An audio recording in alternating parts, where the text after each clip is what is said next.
What is up, wrestling fans? Welcome to, I don't know what we're really going to call this. It's not really a pay-per-view point. It wasn't a pay-per-view. I don't know. Whatever we're doing here from Smark and Smack Talk podcast. I'm Tinny Mango, here with my wife.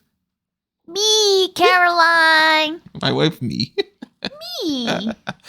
And generally speaking, this is going to be just a quick kind of small package sort of deal here where we went last night to see the WWE Road to WrestleMania Supershow at Madison Square Garden. And not only was it the first show that I had been to in a while, the last WWE show I went to was the Raw before Mania when Undertaker had his last match. So we're talking, right before around the pandemic. So 3 years. And this is the first time I was at Madison Square Garden, finally, and the first WWE live event for Caroline in general. Yeah, first time going and actually watching one without the TV being in the middle. Yeah. I'm tired, you guys, so I might not make any sense, but yes. But yes.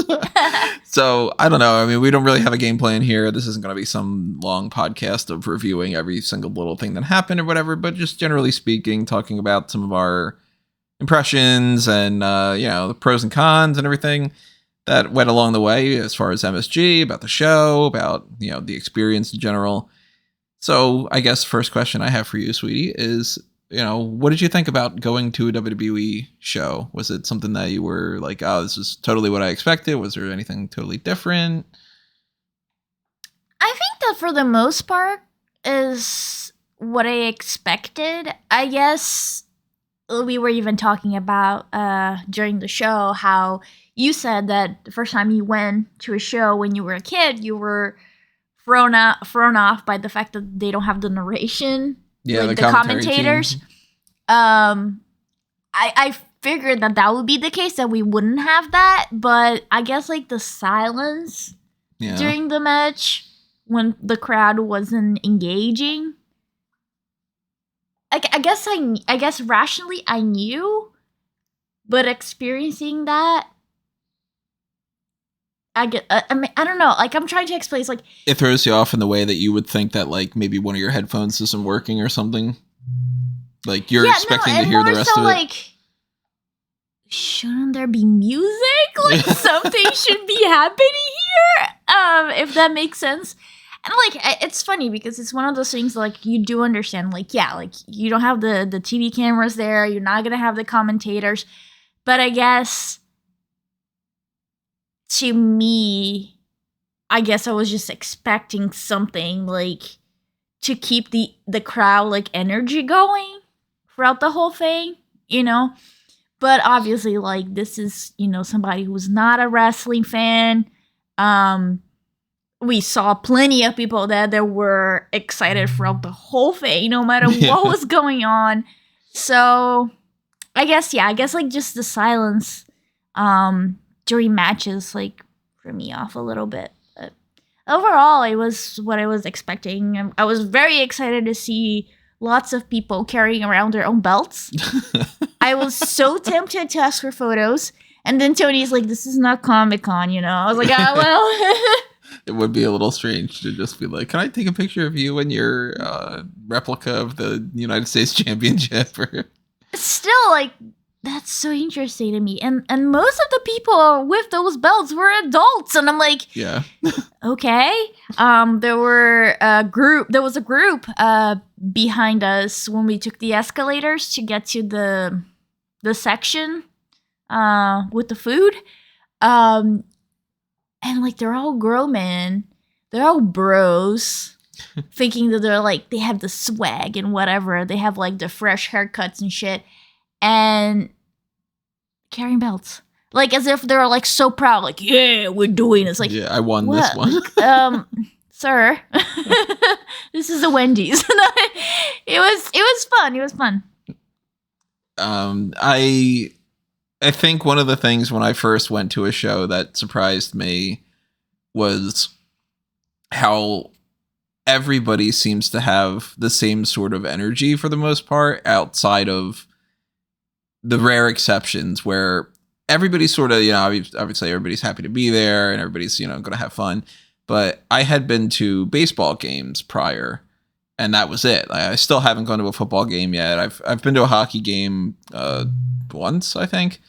I've never gone to soccer because I'm American. It's just not a thing for everybody, especially somebody who doesn't like sports. But going to a baseball game a couple times beforehand, it's so chill and it's so kind of boring and relaxing. I would fall asleep. You probably would, because it's a lot of sitting around doing nothing. And I mean, it can be fun too. In some ways, it's more relaxing than like energetic and fun or whatever. But I had been used to that kind of mentality where everybody's kind of just calm and things happen. And if you didn't pay any attention to it, it's not like it really matters and all. And then when I had first gone to a WWE show, it was like, oh, okay, everybody's pumped to be here. There are people that are chanting things out of nowhere, just, a woo channel start and all. And of course, after going to one, then you start seeing that that's the regular thing and all. Then you start jumping in on there. I mean, you can see on this website, obviously, there are videos of me interviewing people in the parking lot at the Royal Rumble 2015 and all. But the idea of kind of pinpointing which people are going to be the fun ones to watch is always the thing for me. And we had a couple people that we were just like, oh, headband guy. And, like those are the ones that are going to be super duper into everything. And I end up having a lot of fun watching them during these shows, of seeing what triggers certain people to be like, I'm going to go nuts over this person, or I'm going to have way more fun over the entrance for this person, where you start feeling like, are they feeling the beat more, or are they feeling the wrestler more? Like, we had seen somebody who was very much into Imperium, and I would not have anticipated that she would have been like, I'm an Imperium person more than anybody else. But I mean, she got more animated for that than anything else. And she was wearing an Imperium shirt. Yeah. And I mean, she was super happy about Gunther popping up and kind of repping like, that's my guy kind of thing. As far as like the fans go, are you kind of like, okay, I could see having fun with those kind of people? Like, you're not like a bar type person either, just like I'm not, but like that it is more fun to be around those crowds. But I enjoy being in an environment more like a bar than you do. Right. And that's something else that I wanted to talk about. This was, I guess, my first sporting event, really. Like, I've never seen sports live, but I've gone to so many shows, like music shows. So maybe, like, listening to you talk about, like, how, like, in your experience, you go to watch sports and it's more chill. I have the complete opposite experience, and maybe that's why the silence to me was a little, like, It's because, like... It's not like a concert by any means. I go to concerts a lot. Not a lot, but, like, I've gone to a few. And I'm used to, like, being a fan. So, like, everybody dresses up for, like, whatever artist you're gonna watch. You're gonna go see. Like, I went to see Florence and the Machine. And it was funny because at Madison Square Garden, and when I got there, I guess Amy Schumer was also, like, having a comedy thing there. And I overheard the security people saying, like, oh, we know when they're going to Florence and the Machines because everybody's dressed up as, like, a nymph or an elf or a witch or a fairy. And I'm like, it's so true. Like, everybody was with it. If I go see Dream Theater, everybody's wearing black. We have band shirts. We have a lot of, like, leather jackets and so on. So, like, I'm used to that level of participation. And and you've seen this when we saw Elton John. If I'm in a concert, I'm on my feet the whole entire time. I am dancing, I am singing, I am screaming. My idea of a good time is that by the time that I get home, I don't have a voice. My legs hurt, my feet are killing me. I got a full body workout. I got a t-shirt to celebrate the occasion. And then I cannot sleep for a while because I am so pumped with adrenaline. And that's what I'm used to when I go see a live event. Obviously, it's a little less if we go to a Broadway show. Yeah, I mean, you're not going to be I'm not gonna be like dancing around to Phantom of the Opera. I'm still singing though. Every your head, single song. Well, lip syncing too. But that's what I'm used to. So like to me, like, you know, having the crowd participating, like I wanted more of that because I am used to that concert feeling of like you are participating the whole entire time. The person like does like a drum thing, you're screaming. Like you're singing, you're dancing. So I guess I'm like the opposite of what you're used to. So I'm used to that. It was fun. Like I had more fun people watching, I think. And I kind of just like wanted the people to be more excited and more extreme like I am. Like I didn't want the chance to stop. I kept looking for people that were overly animated. Like that guy that really wanted to get like a chance. Some kind of chance. Yeah, and nobody was responding to him and I felt so bad. But at the same time it was like so funny. That's what I like. Like, that's what I want to do. Obviously, like, it was cool to see the matches. And I guess when you're watching it live, you definitely see more of, like, how athletic everybody is. Because, you know, like, on TV, there's so much intercutting between the live cameras. You could hide things in different angles. You can hide everything. We were even talking about how deceiving the size of the ring is, even though you told me that that's probably a smaller ring anyways. Like when you're watching on TV, because you're not all the time just getting that whole view of what's going on, as if you're a member of the audience, you're getting close-ups, you're getting like different angles, you're getting medium shots, you're getting this one corner of the ring, and so on. Like you do hide more, and it feels more like, oh, this is edited. And I guess from my TV and film production background, I'm like, I'm watching something that's just like fake, if that makes sense. And when you're watching it live, it's like a play, like it's you and the performer. So, you know, if there are mistakes, you're gonna catch them. At the same time, if they do like a flip, like you're there, you're seeing that flip in person, you see the height they get. You see, like, how big some of them are. Yeah, like how you were like, oh, Drew McIntyre. Like, I didn't realize how big Drew McIntyre is. And again, like... Braun Strowman was the one that, more than anybody, you were like, everybody else looks like Lego people. Yeah, Lego people. And it's funny because, like, I tend to watch a lot of the wrestling shows with Tony just to keep him company. Not, like, avidly and actively watching. Mostly I'm on TikTok. But, you know, we talk about, like, oh, yeah, this person's really big. Oh, like, Sheamus is really pale, huh? But, like, being there and seeing all that, it's like, it puts everything in perspective. And it's really cool. And, Sheamus is really fucking pale. When the lights were on, when the lights were off before Sheamus was walking in, I'm like, I can actually see him because he's so freaking white. And then when the lights were on him, I actually had to close my left eye because I have a detached retina. And the light was so strong, reflecting off this man's lizard skin, that, like, my eye was bothering me, so... Pale Kings unite. I know how it feels. Yeah, I mean, that is something that, you know, the more that you go to these shows and everything, like, at this point, a lot of the people that are on the roster now I hadn't seen in person. I mean, somebody like an Austin Theory, for instance, who wasn't on the main roster when I last went to a show. And obviously, some people have changed their looks and everything. And we were sitting in a different spot. I mean, I don't tend to get like floor seats and everything, any of this, because that's absurdly expensive. But being able to see people from the position that we were in, which they weren't bad seats at all. They were pretty good I would get them again if we were going to go. It was only like about like 100 plus each of us. And we're in like section 103 for anybody that might have been there.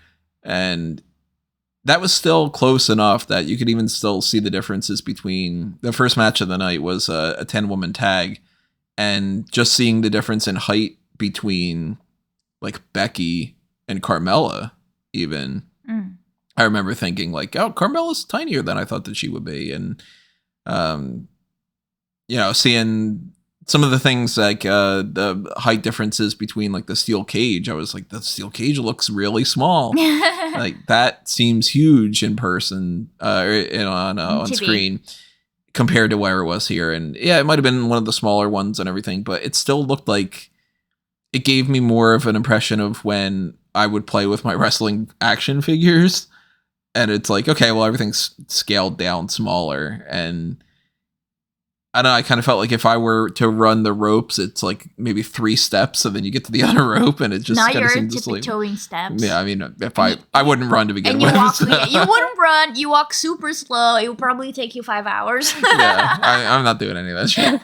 But yeah, I mean, that is always something that's pretty interesting. One of the other things that I thought that I picked up on in general, as far as like the visuals, Madison Square Garden itself was just a little smaller than I anticipated, because I'm so used to seeing, the Mecca, as they call it, being like one of these most iconic arenas and seeing thousands of people there, and to have this packed crowd with Andre the Giant and Hulk Hogan and all. And I was like, oh, this is actually kind of small. This is smaller than the, I'm blanking on the name of it. The one at Philly that I've gone to for Royal Rumble and all.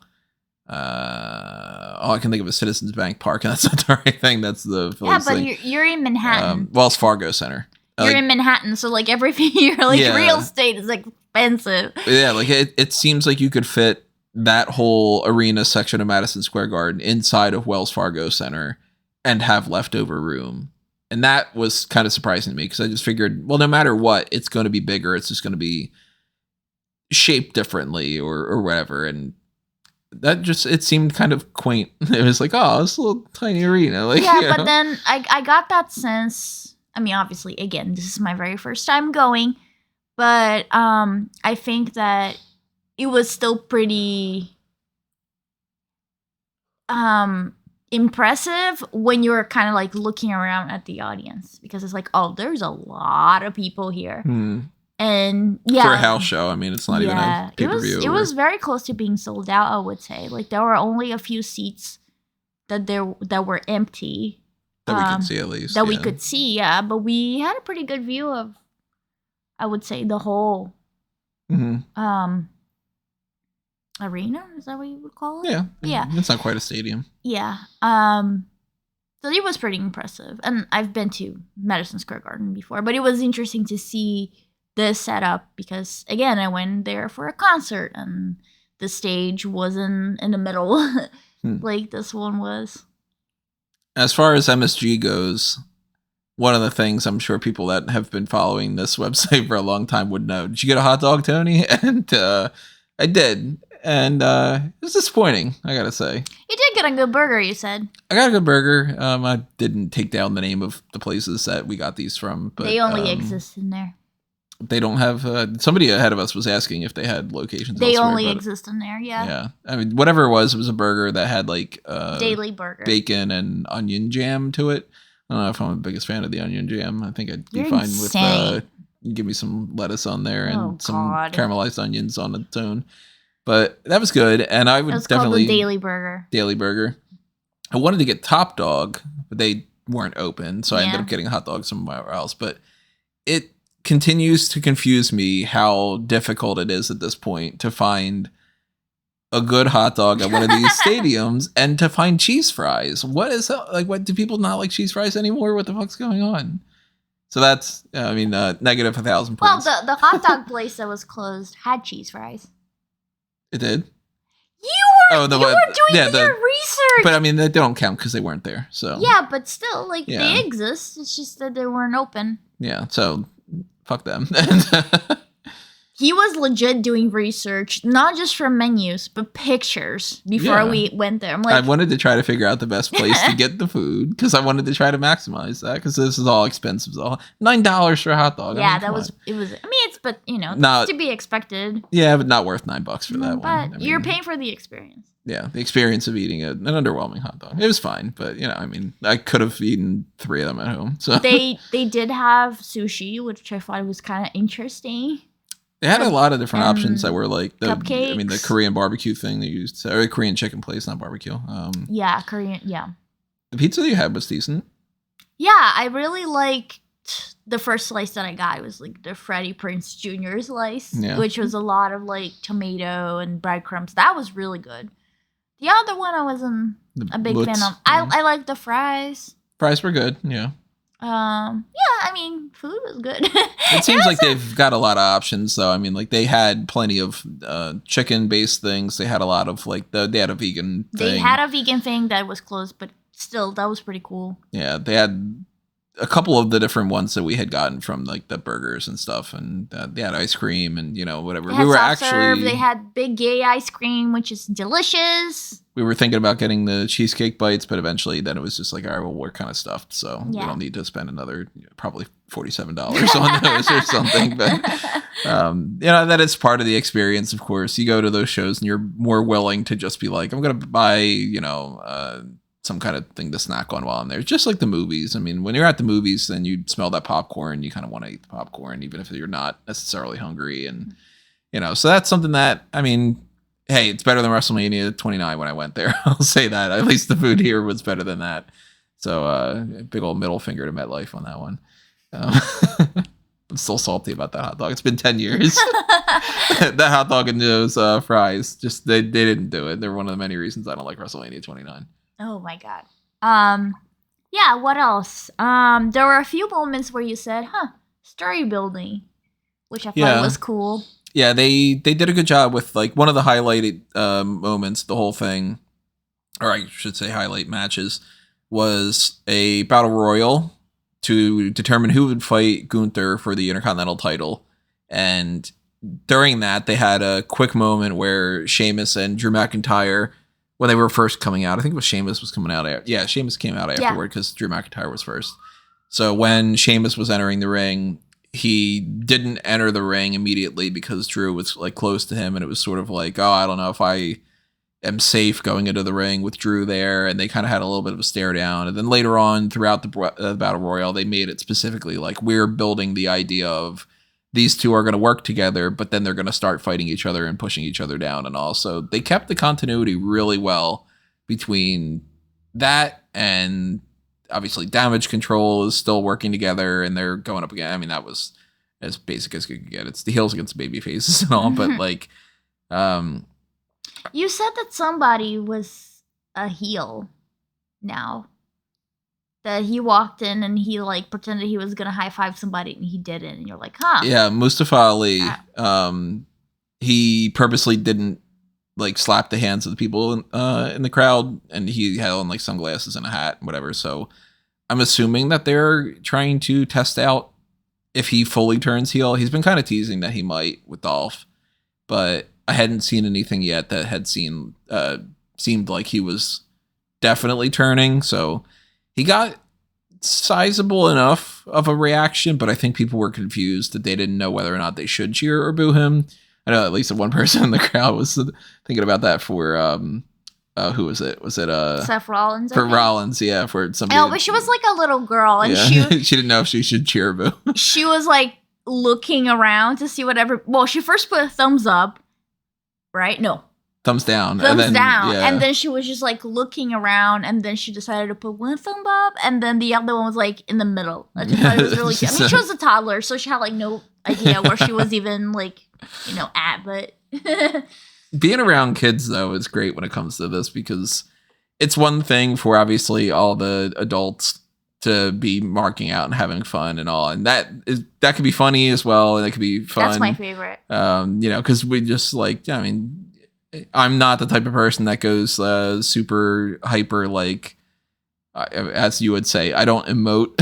He does not. It drives me crazy. Because I emote for everything. You don't catch me being all like, whoa, I did this. And like, just super like, starting some chants and everything like that. But we tried. Ex-con dom. Yeah, we tried to get an ex-con dom thing going on. People were not into No, Dominic. They were very against him, which made me sad. But being around the kids is always fun, because there's this level of just like, they don't need the suspension of disbelief. They just buy it. Like, this is just true. So the people behind us, they had at least one kid. I don't know, I could only hear really one kid's voice, but there were some cute comments here and there of like why did Ricochet do that right then or whatever, and like oh, why are you it was that's Santos, don't eliminate him. And they just kind of like why can't you all be friends? And people getting really into like the Seth Rollins main event for the steel cage match for the United States Championship. Like some people were really buying that the title was going to change hands, and super like, nah, my God, it was a 2 count. The hell, like I really thought it was going to be there right there. And it's nice to kind of shut my own brain off every once in a while because I'm so fucking cynical at this point that I kind of look at it all and I'm like, all right, well they're probably going to do this spot and they're going to do that spot and it's going to lead to this, and okay, the ref bump is going to lead to that, and then it's going to whatever. There's no chance whatsoever that Austin Theory is dropping this United States title, so I'm not going to be able to fully engage and be like, all right, let me kind of take the ride as much. But when you're around kids that are doing that already, you can kind of live vicarious through them. So I don't know, that kind of made that a little bit more entertaining too, because I mean, I'm watching these all from home. And I'm writing up stuff, so I'm making sure that I'm copying things correctly, and I'm making sure that, okay, well, this person was cutting this promo about this. It becomes more work in a lot of ways. And to go to a show... Is work. But I mean, like, it's even like you can't even have as much fun. Like, no, because you're working. Certain shows, like, I just totally avoid watching whatsoever because I probably, if I wasn't doing this as a job... I probably would watch more of it just as a fan, but I'm so burnt out from so much of it that obviously, like, I don't need to watch NXT Level Up.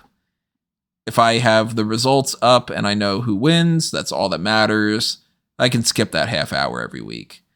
And I don't need to watch Main Event, and I don't need to watch AEW Dark and all, but I think if I wasn't doing that as a job, I probably would watch a little bit more of that. Maybe I'd be a little bit more selective. Maybe I would watch actually less. I don't know. But I would be able to actually enjoy it more the way that I am when it comes to like a Marvel movie. Even though I do write stuff up about it and all, I don't feel obligated. Like I have to do that. So I just ingest it as a fan. And then I can just, okay, if I want to do a review, I'll do a review. And have fun with it. Whereas with wrestling, it tends to be a lot of the times it's like, all right, well, shit, I'm going to have to write up these posts about this and this topic is whatever. And it's frustrating to do like a pay-per-view review thing where I'm breaking down all the positives and negatives of a match that I thought was boring as all hell or something. So it's good to kind of get reinvigorated a little bit and be like, yeah, this is supposed to be something that's just fucking fun. Like mostly every single person that's there, I'm sure, was not treating that as any kind of a job, like, or any kind of a chore or, so when you see like the person in front of us, that's just like clapping like crazy and having fun. And, the people that are there with all their belts and they're there with their family and their families all having fun. And this is like their big treat was to go to see this live show and all. Ends up making you kind of like, I'm going to have more fun watching Raw tonight now that we went to the show. Yeah. Because I'll be kind of like, we try to have more fun with it and all. That's cool. And it's good to have that kind of reminder every once in a while that like, this is just like entertainment and it's not just work. Yeah. So that's something that I appreciated for sure. As far as the matches go, I was surprised at some of the reactions from some people here and there. I mean, they started off with Becky being the first person out, and that was not at all surprising that Becky got some of the highest pops of the whole night. People were really into Asuka. They were into most of the other people here and there or whatever. You can hear a pin drop from some people. I won't bother to mention, like, this person got the least amount of responses and all. But some people that I was surprised maybe necessarily didn't get as much of a reaction as I was expecting. People didn't really seem to care all that much about Karrion Kross.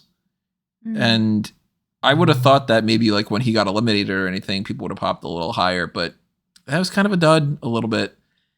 And certain people that have been around for a long enough time, like a Dolph Ziggler or a Sheamus or anything, of course, they got like decent reactions. People went crazy for the Usos. The Usos got some of the biggest pops for sure. Cody, of course, got a huge reaction. Seth Rollins, people were singing his song like the entire time. Yeah. I would say, though, funny enough, probably the person who got maybe the single biggest reaction more than once was LA Knight. When he first came out, people went nuts for him. And then he got quickly eliminated from the Battle Royal. People were annoyed. He came back out after the intermission and people went nuts for him again. And the amount of times that he was doing the yeah chant, when we were leaving Madison Square Garden, the only chant that I heard people saying was the yeah chant and the let me talk to you. I didn't hear any woos. I didn't hear any ooh-ah type stuff from Roman Reigns. I didn't hear people singing the Seth Rollins theme. Nothing for that. All I heard was the yeah. Which I'm kind of like, they should push LA Knight a little more if that's the case. If he's getting better reactions than almost everybody else. And he's not at all even featured at WrestleMania at this point. I think that a lot, I mean, I could be totally wrong because I'm not an expert in any of this. But I think that one of the reasons why he got a bigger reaction and he had fans doing his chant afterwards was because like he was one of the few people that actually took the mic and was like, almost like forcing people to give him reactions with the yapping. And I think like in New York, we're like that. Like we're New Yorkers. We talk a lot and we want to be in the business. Anything, anyone's business. Like, so yeah, like I feel like that might be one of the reasons. But I mean, I enjoyed his rant. That was fun. Yeah, his promo was actually one of my favorite parts of the whole night. Apologies for the noises, everybody. Yeah, we're in Manhattan. As we just said, we're in Manhattan. So, this isn't some brawl that happened outside of it or anything. Maybe that would have happened. I don't know. I wasn't paying attention. Maybe somebody got pissed about the posters being $10 outside. But I think that, like, certain people, obviously, you're going to get a better reaction from some people just because they're bigger stars and all. But I was actually expecting a bigger reaction for Liv Morgan. Since she's a New Jersey person, and I mean, I know that there's like the whole like, oh, fuck New Jersey, we're New Yorkers, and blah, blah, blah. But it worked the opposite way for Sonya. Obviously, she's a heel, so people are going to boo, but even she still needed to kind of grab the mic and be like, hey, remember, I'm the heel in this match. But Flair got her reactions. She was fine. I was surprised about the Liv Morgan thing, though. I thought that she would have been one of the bigger pops of the night. She didn't really get as much of a response as I was anticipating. Braun Strowman, a little weaker than some of the other pops. Maybe people were just mad that he was going to squash LA Knight. So it was just, but I liked his little thing about just grabbing the mic afterward and being like, it's that quick. Yeah. It was just a good little fun thing. Cool. So I was actually happy that they didn't have the Bray Wyatt match that they supposedly were supposed to do. And that might be a news story now. I mean, we're seeing that maybe there's something with him being injured or that there was like a creative walkout or whatever. I don't know, but can you imagine if he showed up and he went on like a Kanye West 10-minute rant about whatever? Nobody understands my character. And, Oh, Uncle Howdy is so much more complex than you guys know. And one of the things you pointed out that you were like, oh, this is really nice, was how many people that Cody was taking pictures with and signing different signs. And that was really cool, especially for the children. Yeah, he was even like helping them adjust to get like a better photo because they had like their hands obviously can't reach as far. So he was like, like, oh, hold it this way, and you can kind of see him doing that. Charlotte did it too. Those two more than anybody else, it seemed. Maybe they were just in better positions because, I mean, obviously, like, Bianca was kind of in and out. There's 10 people around, so, But, it's a different type of show than when you're watching Raw and SmackDown and all. And, if we get an opportunity to go to, like, a SmackDown taping or a Raw taping or whatever, you'll see how crazy the energy is when it's different like that, too, because they just stop. Mm-hmm. And then you just have these commercial breaks and it's boring as all hell. And I only went to that one Raw. I mean, at this point, I've been to a few pay-per-views. I went to Mind Games, for anybody that remembers that back in the day. That was the first show that I went to. So I kind of got spoiled a little bit for it being like one of those better shows, and then me being like, oh, this is what all wrestling shows are, and then going to like these little shitty independent things and being like, oh wait, not everybody's WWE. But between like Mania and Raw and Royal Rumble and these different ones that I've been to, Raw was easily the most boring of the bunch. And going to a live event like this in Madison Square Garden, I'm sure they had a lot more energy than they would if they would be Asuka was on fire. Yeah, she was having fun for sure. She was bouncing around, feeling everybody's music, and she was like eager to jump into the ring and all. But I'm sure like if you were to obviously go to a live event on this Road to WrestleMania Super Show tour, and it's in like, I don't know, like a Grand Rapids or Poughkeepsie or something, it might not still have the same energy because they do tend to love Madison Square Garden. And Cody Rhodes cut a quick promo, but he was talking about the whole reason that he's doing this obviously is because of his dad. And he's like, this story starts with the turnbuckle and this part of this ring in this arena. So that's where I'm going to come back and I'm going to be champion and all. So that gives it a little bit extra oomph to it. And I don't know if Seth Rollins is doing the you suck thing with Austin Theory every time that they're doing that. They probably have a lot of that they're continuing, but I thought that they seemed like they were having fun, and that helps out too. Because sometimes when you notice that they're just like going through the motions. Oh, it's so bad. Like with any kind of performance, if you can tell the performers are just on autopilot and doing because they have to, that's like the worst. That's just like, it's kind of like a cold shower when you're like sleeping and somebody just threw up a bucket of ice on you or something. To me, because like I hate that. I'm like, I want to be in it, but you have to bring it. Oh, look at me rhyming. I don't rhyme people at all. Like, you rhymed it with it?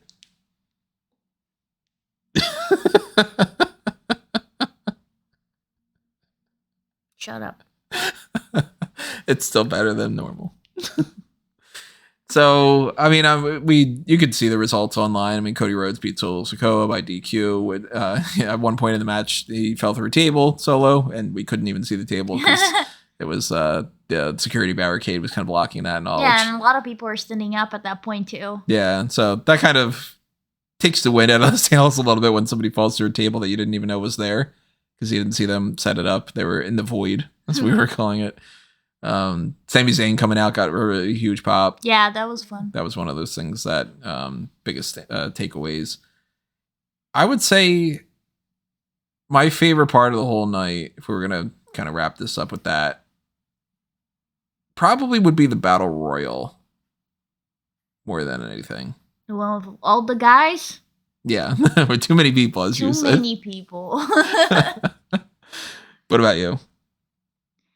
Well, to be completely honest, my favorite part was just like hearing you laugh and like, I know it's lame, but like hearing you laugh and like do your little chants and like could tell that you were like happy, like that to me was my favorite part, and I feel like it can speak more generally to people is that I guess a lot of people would agree that their favorite part when they go to a live event or they go to the movies is because you are with other people that are excited as well.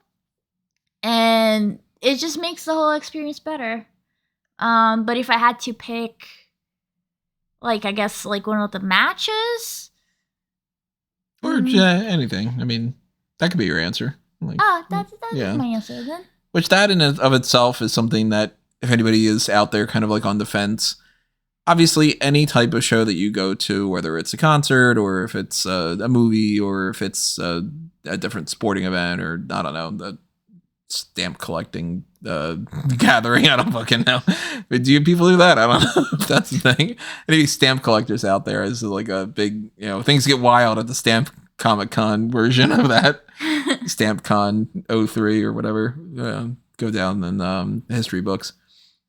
But anything that you do like that, if you are going and it's not your thing, but you're going as like to accompany somebody else or whatever like that. I maintain that WWE is one of those shows that it's hard not to at least have some fun with that, whether it's like a funny thing or the athleticism or the spectacle of it all. Yeah, you're not going to have fun necessarily if you go to a show that you absolutely hate that stuff. But if you've got like a significant other or whatever, and they're on the fence about joining you, play them this podcast. I mean, that's something right there. Like, I'm sure there are plenty of examples of people that go to any of those types of shows and they end up going like, I had fun doing this and I had fun being there with the other person and all. So same if you're listening to this and you are the person that's on the fence about this and you have somebody who is, a boyfriend or girlfriend or a friend of yours, whatever, that's interested in going to a show, consider going. I mean, it's the type of thing that at the very least you check off an experience that you go. And it's one night.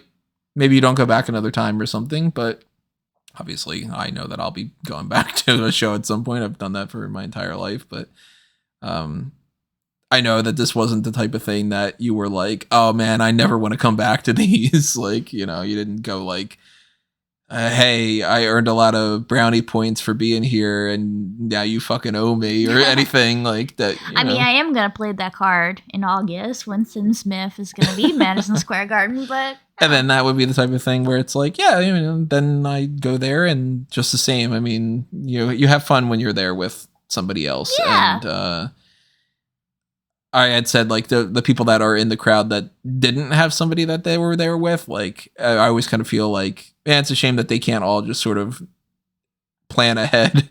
And yeah, but like even that, like I've been to shows by myself and like when you're with other people, you end up talking to other people, and you end up connecting with like a random stranger about like something cool that happened. Like it's still a cool experience. Yeah, and I recommend to anybody that's out there that maybe if they don't have anybody that they can go to these shows with or whatever, talk to the other people that are around you. Like, yeah, I mean, you've heard on this podcast before, somebody like Carlos, for instance.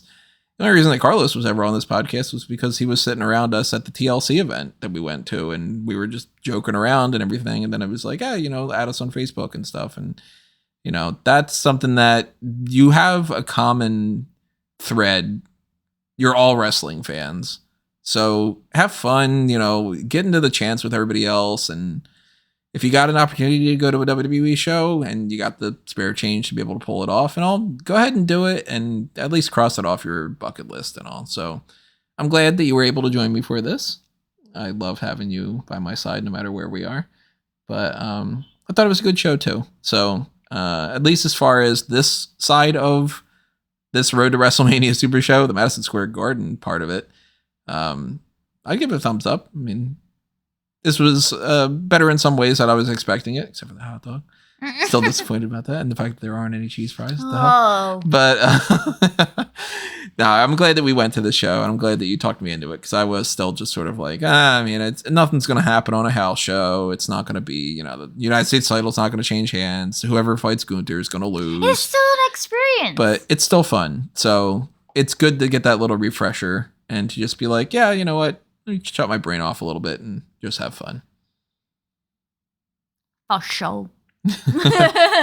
So that's it. We were just kind of giving you guys a little breakdown of that. Obviously, I did not bother to take a whole bunch of videos and photos. I posted some stuff on Twitter and I posted some things in our private group chat on Facebook and such. But if you are interested in checking out some little clips of that, there's nothing super special. I didn't record like, this big angle happened or anything. Nobody got injured, thankfully, that I can tell. And whatever. I didn't bother to do interviews ahead of time like I had done before in the past. But also keep in mind, hey, if you're ever at a WWE show in New York while I'm here in New York and stuff, and I'm interested in going and all, let me know. And we'd love to meet up with some people and have some fun that way. But if you are interested in any more information about this, drop your thoughts in the comments below, and I'll keep the discussion going that way. And we got more coming your way this week. This isn't our only main event. We're going to be hitting you with at least one more. I'm not too sure exactly what we're going to do. We're kind of figuring that plan out right now. We're either going to do a Superstar Scores Rey Mysterio and or a Hall of Lame. And the Hall of Lame might be a dark cast. This was going to potentially be a dark cast. I decided not to. I figured maybe we'll just put this up on the main channel. But we got plenty of things coming your way, and eventually we're going to talk about everything else on the hot tags. So Calvin, Rob, and I will run down many more hours worth of podcast material this week for you. And yeah, I mean, in the meantime, you go ahead and start clicking around on all the things that I've mentioned many, many different times before. Make sure you are taking part of the Road to WrestleMania contest that's happening right now on the website to win yourself a little Dusty Rhodes Funko Pop. That's sponsored by Fun.com. So shout out to Fun.com for tossing 3 of those our way to be able to send to whoever wins them. We got the Smark Madness tournament going on at the moment. Vote on who you think are the best wrestling family dynasties of all time. And that will switch over on Thursday night, heading into the hot tags for round 2. Are we on? Round 3? Whatever round we're on. I don't know. Numbers are numbers and whatever they are. Make sure that you are also checking out everything else that you can see on anthonymango.com for all my social media stuff, Facebook, Twitter, Instagram, Letterboxd, etc., etc., etc. You'll find all that at amangotree.com as well. Make sure you are also following fanboysanonymous.com and everything else that's happening over there. If you click on that website, you'll see plenty of different things, including the Patreon, the YouTube, the Facebook, and the Twitter. Show your support for the Batman A Nighttime Story blueprint that you can find over at Fanboys Anonymous, over the blueprint project that we got going on there that I'm working on.